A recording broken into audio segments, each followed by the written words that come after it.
Hello. So today let's review homework 4.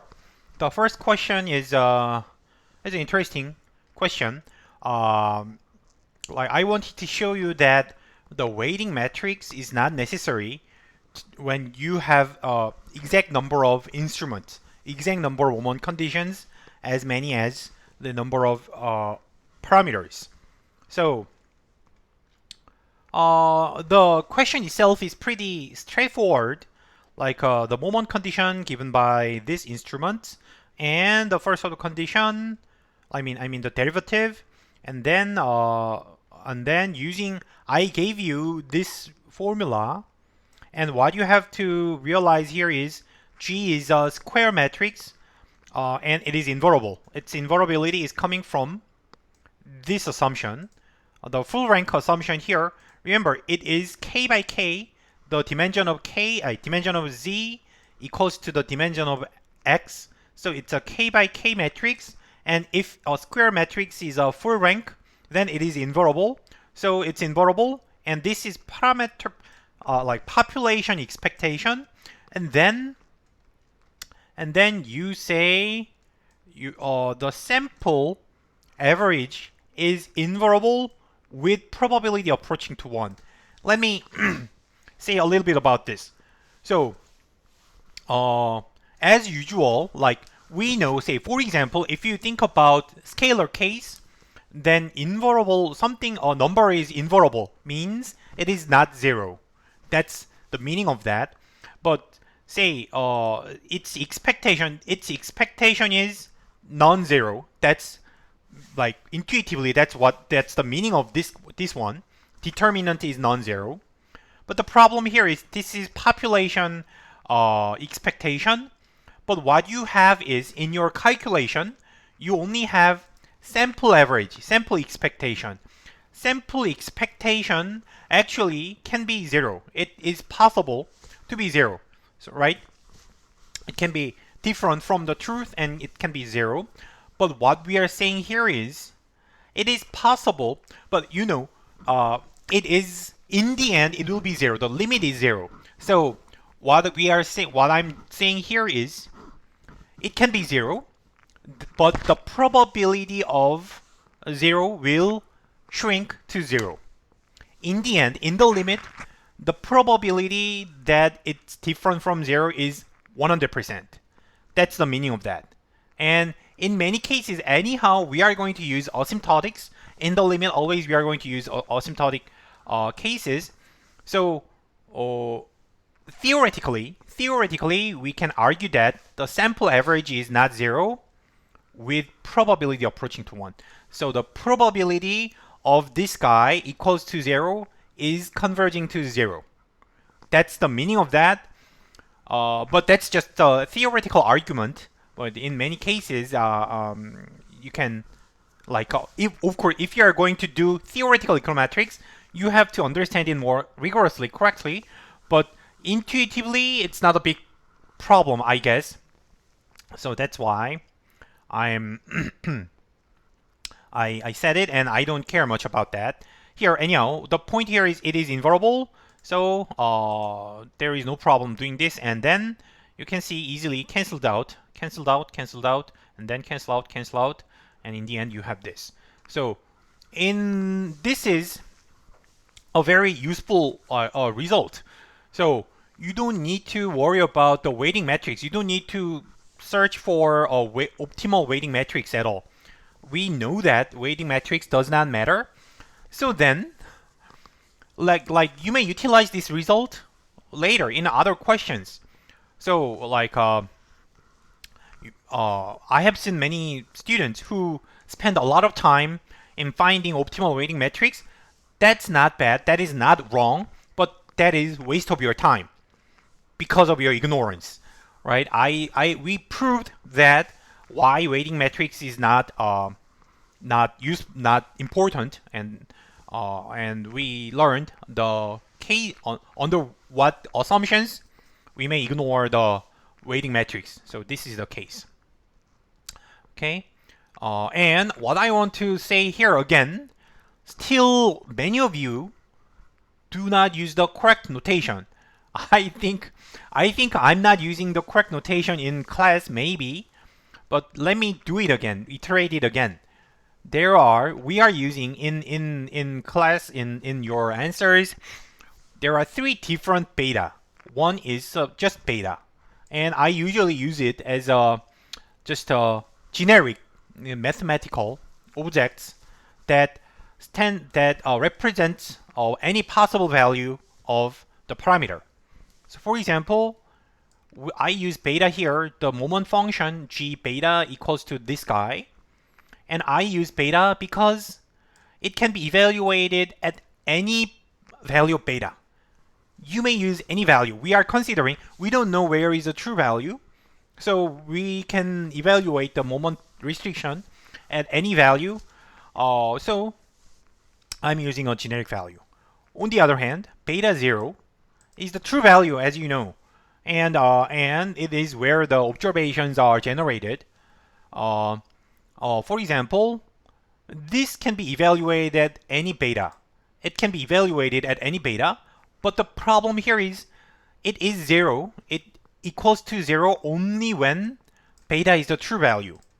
So here, this beta can be any value, but it is not 0. It may be different from 0, right? And this is how we identify beta 0. So you have to distinguish them, and usually you may think it this way. We assume that the true parameter belongs to a set, usually B, a beta. So capital, you can think it as a set where beta belongs to.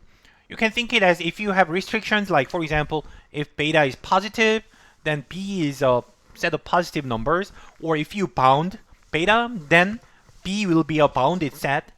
And even if there is no restrictions, but still you may think it as just k-dimensional real numbers.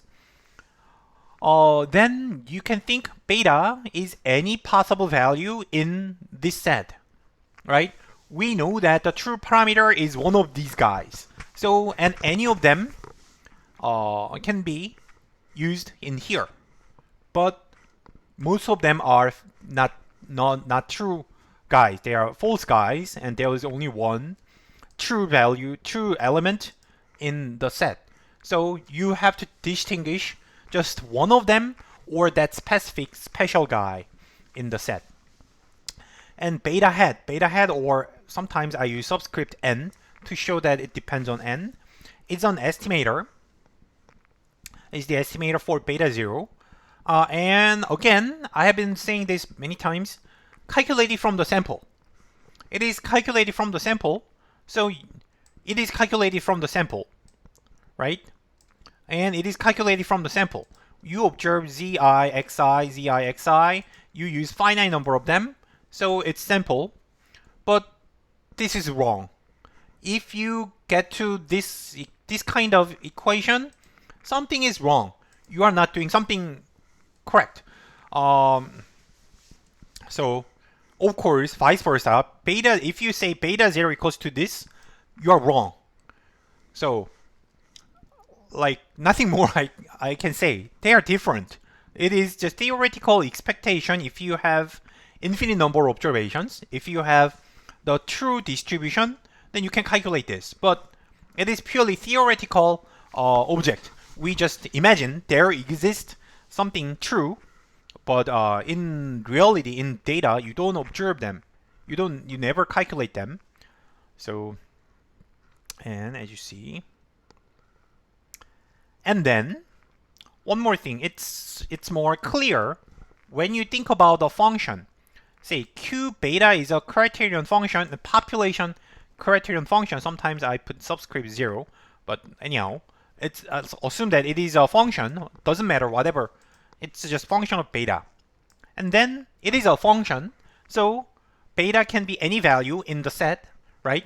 So it is a function defined, it function from B to a real number, right?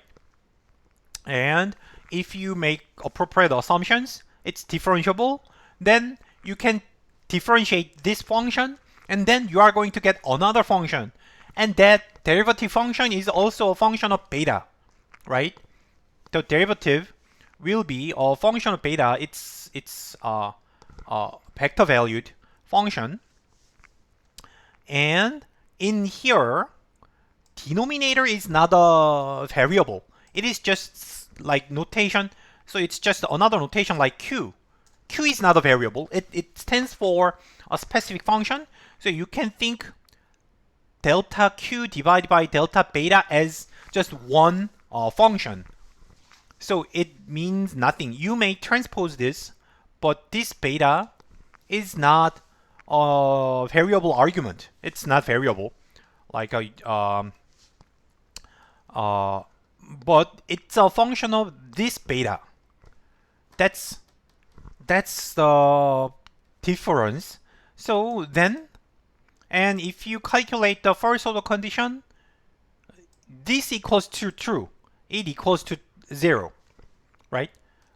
This equals to 0 at beta 0, right? Similarly, like this, it is 0 only when beta equals to beta 0. The first order condition is 0 only at beta equals to beta 0. So this is the correct notation.